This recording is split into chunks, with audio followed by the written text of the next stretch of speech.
Evening, everyone. I'm Adebayo Oshingbesan.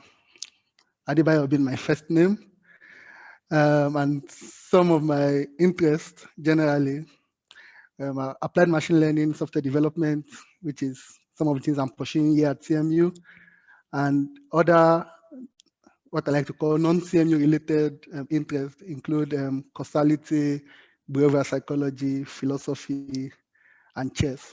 So if you're a lover of chess here and you need someone to banter a bit with over the board, you can always get in contact with me.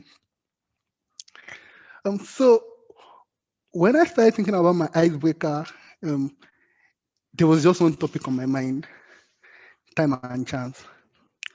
And when I shared the idea that I was going to be giving a talk today at Toastmasters Club, some of my friends, they were like, "You're going to talk about time and chance, right?" And I was like, "You guys know already, because that's what defines me."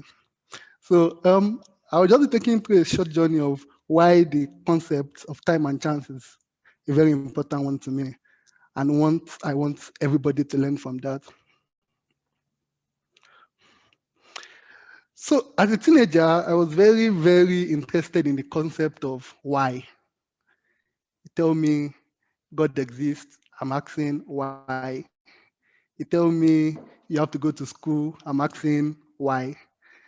My mom used to say I like asking too many questions. Like, just accept that some things are the way they are. But my curiosity won't let me be. So I started looking up the question of why. Why do bad things happen to good people? Why do good ladies fall in love with bad guys? Why?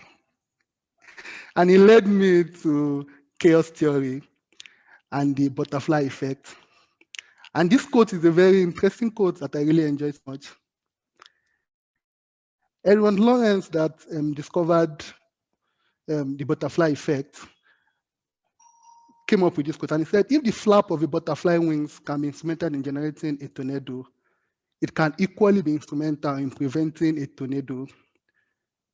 So that seems like we don't have to listen to the insurance company that keep blaming floods, storms, tornadoes on God. They call it act of God. Maybe it's some rogue butterflies somewhere that are flapping their wings and causing unnecessary damage to the universe. So I began this journey of answering the question of why, and what did I discover?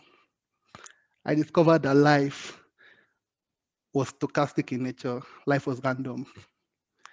Um, for many of us, we have this very linear, deterministic way of how we view life. Okay, if I go to school, I'll get a good job. If I find the love of my life, I'll live happily ever after. But what really did I discover? That life is actually random. And many of us, in some ways, depending on what we believe in, expect this randomness in different ways. Today, we have seen courage use the concept of the universe smiled at you. That is just randomness. There are 7 billion people on earth. Why would the universe smile at you? Some people call it grace. Some people call it luck. Let me say my stars shone. Whatever the language you are trying to use, your stars, fate, lot, everything boils back to one word: randomness. The idea that you have control over everything. When I discovered that life was essentially stochastic and life was random, I needed to come up with a tenet to live by, right? So if life is stochastic, life is random, does that mean you should not do anything? Oh, maybe the universe will smile at you. Oh, maybe you don't need to work too hard, you know? Maybe it's your destiny to be the richest man alive.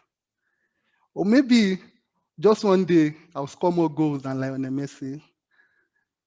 Maybe. But then that's not how life works. And I think this quote actually summarizes my tenet, the tenet I live by. Giving your absolute best doesn't guarantee you anything. It is not a chance to get something. So like my mom would say, anything that is worth doing is worth doing well. That includes making jokes. That includes disturbing the lives of people in their DM. If you are going to do it well. But giving your absolute best actually does not guarantee anything, which is why life is random.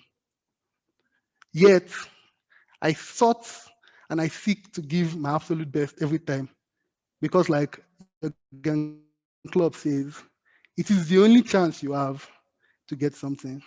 And that's why we are here at CMU today, many of us. We gave our absolute best. Many of us had setbacks. For example, I think I applied to 13 schools, got admitted into 2, and only got funding at. This happens, and I believe this tenet also helps you in in a way with what Courage has mentioned. When you know that life is stochastic, life is random, you learn to be grateful. You would learn to forgive yourself when things don't work out. In the case of Ayobami, you will learn to be patient with people because you won't think you are better than them, and that's why you're in the position you are. So I end with this incredible picture. This race is one of the very few races that the fastest man alive using boats lost, and it was a photo finish.